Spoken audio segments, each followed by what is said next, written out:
Hi everyone, this is our channel, Meet the Real Story. Please like, share and subscribe. My name is Jerry. I am the village dreamer who touched the poor suffering and pain. In my country, illness is a monster that eats its victim's soul without mercy. I decided to be the soul saver, or the savior of souls. Heroes in my country don't wear superhero costumes. Rather, they wear white lab coats with stethoscopes hanging around their necks. I knew how difficult it was to become a doctor, but I was up for the challenge, so I enrolled in a medical college. The studies were challenging, but my creed in life is this: an opportunity may only come around once. You must take it or leave it.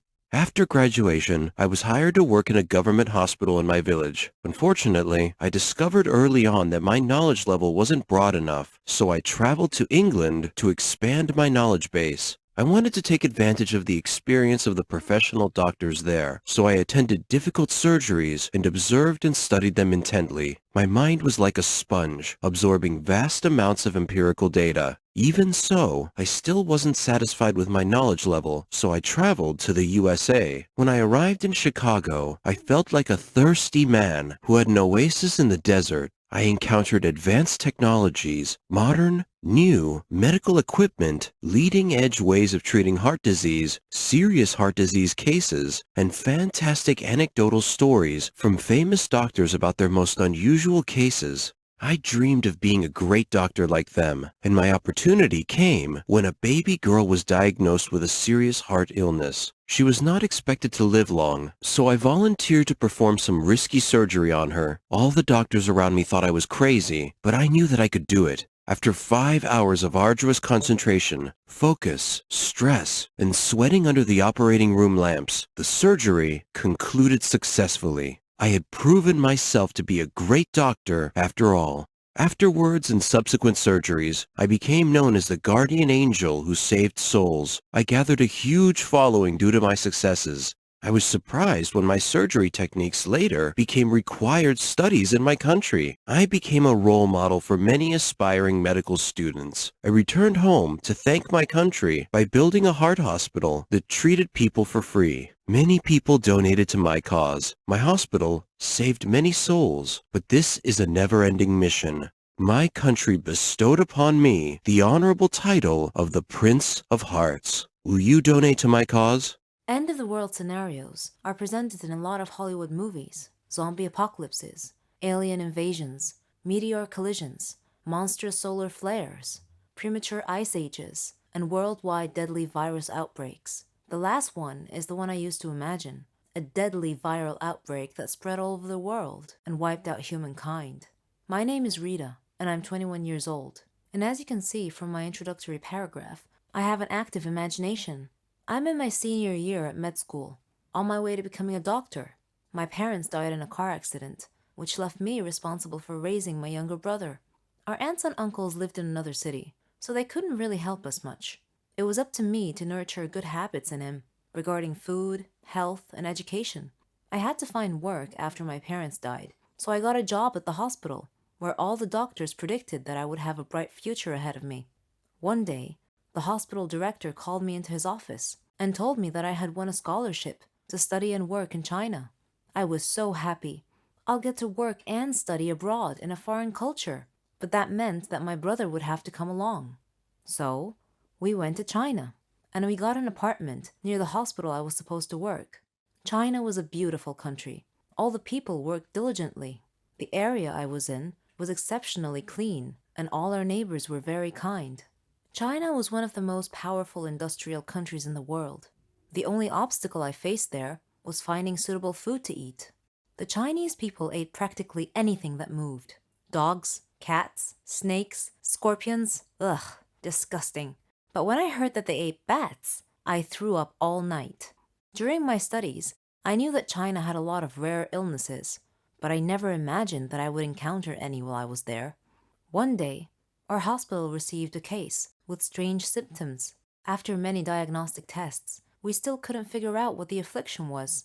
The patient had a fever and a very bad cough. His respiratory system was in severe distress, so we put him in the intensive care. Shortly after, we began receiving an influx of patients with the same symptoms. a red flag that an epidemic was probably already on the way, and my brother and I were right in the middle of it. What a nightmare! Soon afterwards, my brother fell ill. That's where I drew the line. If an apocalypse was coming, I wasn't quite ready for it yet. So we left China and returned home. Thousands of people died in China due to that rare disease, but thankfully, my brother recovered fully and is now okay. As for me, I shifted my studies to seeking out a cure for this new coronavirus that broke out in China. Beauty has myriad aspects. Some girls have a beautiful exterior, but with an ugly personality on the inside. Some are ugly on the outside, but have a beautiful personality. Some are average on the outside, but inside are very educated and elegant in behavior. This is where the idea of the Miss World contest originally came from. The girl who has the most aspects of beauty overall should be able the title. But what if a girl is beautiful in every way except for the external beauty that is valued above all other aspects? Does she really stand a chance at all? My name is Naomi, and I am 16 years old. I live with my mom and 2 sisters. I am the middle daughter. My dad died a long time ago in a horrible train accident, leaving Mom to raise us alone. So she taught us to be independent, to trust in ourselves, and to determine our own paths in life. We excelled at school and had plenty of friends. But life didn't give us everything. There is always a blemish on anyone's life. For me, it was beauty. I was boringly plain-looking. No one wanted to date me.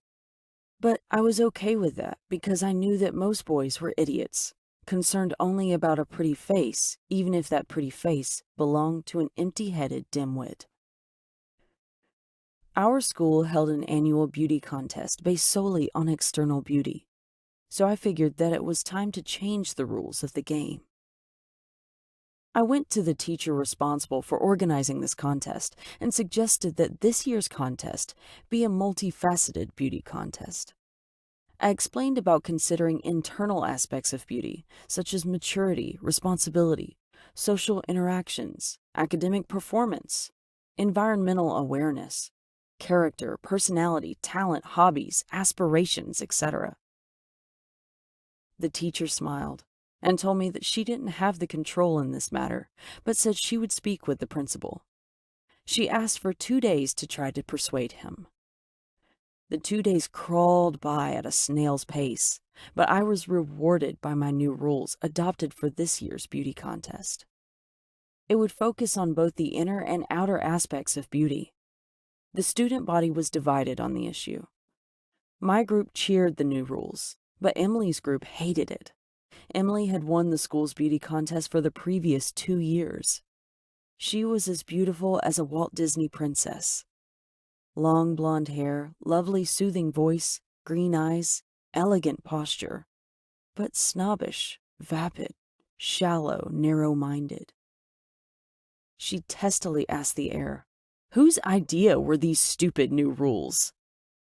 "Mine," I answered simply. She glared at me and told me that the old rules had been the standing rules for eons and couldn't be changed. But I corrected her by telling her that everything changes. She dismissed me with a wave of her hand by telling me that it didn't matter, that she was a shoo-in to win anyway, regardless of any stupid rule changes. I read the flyer about the contest and the new rules. One facet to be evaluated was how well a student contributed to the school's goals of fostering kindness and learning. Another facet was one's talent and hobbies like poetry, drawing, acting, or singing. Another was general knowledge of the world. And yet another was about etiquette, politeness, and manners. I put my plan into motion to win this contest from vain, brainless Emily. Still, she seemed so confident that I felt like I had no real chance of actually beating her. The contest, which would span several days, began. The first phase of the competition was on the social aspects of beauty. Emily chose to woo the students by distributing roses and chocolates to them. In addition, she flirted with the more popular boys to get them and their friends to like her. Other contestants distributed different things to students. I needed to do something distinctive and unexpected, something genuinely useful. So I summarized the semester's school subjects for the students so they could study more easily and efficiently for their final exams. I also asked Mom to prepare healthy lunches for them. My ideas were well received. The next phase was general knowledge. The judges paired everyone with a rival. The winners of those pairs would then be paired repeatedly until only one winner emerged by elimination. I was paired with Emily. Favoring her external beauty, the judges asked her easy questions. Me, I got the challenging questions. But despite this biased treatment, I answered all the questions correctly. The next part was about artistic talent. Emily was an excellent actress. Imagine that. She portrayed a stage scene and won well-deserved praise for her performance. My talent was drawing. I drew an intricate drawing and recited a poem. My heart was pounding during my poem recital, but I managed to receive vigorous applause. Emily was staring daggers at me. If looks could kill, my death would have eliminated me from the contest at that very moment. The next phase of the contest focused on costumes. I told Mom that I didn't see how I could possibly be Emily, but she continued to encourage me and believe in me. Her words inspired me. When I woke up that day, I was surprised by a new dress in my closet. It was so stylish and fit my form perfectly. It made me look like Cinderella. I wore it and went to the school. All the girls were beautifully dressed, as was I'm happy to say. I did well in this phase. The final phase would be judged on external beauty. The judging began, and all the contestants were so beautifully made up, with expensive hairdos and elegant sparkly dresses, that my spirit plummeted as my chances of winning seemed almost nil. Then suddenly, I had a crazy idea. I whispered in Mom's ear and went into the restroom. When they called my name, I walked up onto the stage in clean, neat, everyday school clothes, with no makeup and no fancy hairdo. Just plain old me. I asked the judges for permission to speak, and they allowed it. Directing my speech to the students present, I explained that my external appearance was not what true beauty was about. Yes, I could dress up and smile for one day to impress the judges. But what about the other days of the year? People's outward appearance should be respectful, decent, and proper all the time. When I finished my speech, it was met with enthusiastic applause, even by the judges. Now it was time to announce the overall winner of the contest. As is typical, they announced the third-place winner, then the second-place winner.